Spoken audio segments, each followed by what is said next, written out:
All right, let's go to tight ends. The Patriots signed Jonnu Smith 4 years, $50 million. They also signed Hunter Henry 3 years, $37.5 million. Giants signed Kyle Rudolph 2 years, $14 million. Buccaneers re-signed Rob Gronkowski 1 year, $10 million. And the Seahawks signed Gerald Everett 1 year, $6 million. So I went on a long write-up about the Patriots tight end signings. You live in New England. I'm curious to hear what you have to say about the Patriots tight end signings and the other guys here. Okay, so first thing I want to mention about Kyle Rudolph. There is a snag in that deal right now related to a physical Rudolph took, reported by Mike Garafolo of NFL.com. So they think he needs surgery, so that deal might get renegotiated. So I don't have much thoughts on that right now. But as for the Patriots situation at tight end, you make an excellent point when you say that, top paid tight ends have not worked out recently. And the Austin Hooper example last year is a great one because he was great with the Falcons. And then, Harrison Bryant arguably outplayed him at times last year. So that wasn't ideal for the Browns. But I think the Patriots are a different scenario here because this offense just functions so much better when they run 2 tight end sets, the 12 personnel looks. And this is basically Belichick, in my estimation, it's Belichick admitting that he was wrong last year when he took Devin Asiasi and Dalton Keene in the 3rd round and traded up to get both of them. I think he's still willing to develop them, but I think he's saying I misevaluated that tight end class. We know Jonnu Smith and Hunter Henry are good. There's no denying, they're probably a little bit overpaid in this scenario. But I think that Jonnu Smith, with his versatility and just his after the catch ability, fits very well in New England and could easily become the number 1 target on that team. Especially since Cam Newton has loved throwing to tight ends during his career. And then having Hunter Henry to, work alongside him, I think that's going to really benefit this passing game. And it's going to allow Josh McDaniels to do a lot of what he was able to do during Rob Gronkowski's heyday, when he had Aaron Hernandez before that all, went out of control. And then, Scott Chandler, Dwayne Allen through the years, they've always, when they've had 2 good tight ends, their offense has hummed. And I know part of that was Tom Brady, but I think that with these guys, they're going to have a chance to, really get the offense back up to snuff after what was a terrible year. And Belichick's basically admitting that he's not good at evaluating pass catching talent because that tight end class last year was terrible. And he took 2 3rd rounders. And again, I think Asiasi especially has upside, but I think this is Belichick saying you know what? No, we need 2 good tight ends. We've been without one for 2 years.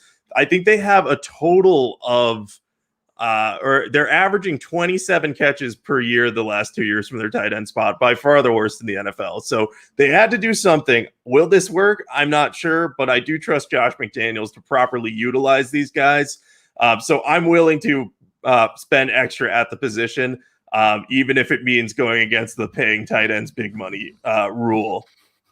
Yeah, I get that. At the end when you said a lot of it was Tom Brady, I think definitely a lot of it was Tom Brady. I don't know if Cam Newton is going to use these guys as well or whomever they draft. I know he made good work of Greg Olsen, but I think Greg Olsen is better than both of these guys.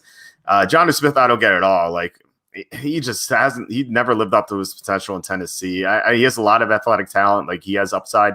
But maybe this is another case of Bill Belichick not evaluating tight end or pass catching very well. Hunter Henry, if you told me Hunter Henry's going to stay healthy, I would like the signing. But you can't count on him. He's always injured. So it's a big risk for him. I'm pretty down on these signings. As I said on the website, every big tight end signing over $20 million over the past 4 years has failed, except for Kelsey and Kittle, the elite of the elite tight ends. Every single tight end signing has failed. So the history is going against the Patriots here. Maybe it works out, but I have my doubts. But like I said, if Henry stays healthy, I like it. The Gronkowski signing is the best one here, right? I mean, he's coming back. He had a great game in the Super Bowl. I was actually watching. I've been rewatching the 2020 season. I'm up to I just finished week 3, and the announcers are saying, "Oh, Gronk's only here to block because he had that bad start to his year," and I was just laughing because he ended the year so well. But yeah, I mean, bringing him back for only 1 year, no risk. I think that's definitely the best move here. Yeah, I totally agree with that. There's no risk in bringing Gronk back. 1, he makes Brady happy. 2, he can block. And 3, The number one thing that they did with Gronk last year was they didn't utilize him until they really needed to, until it was crunch time.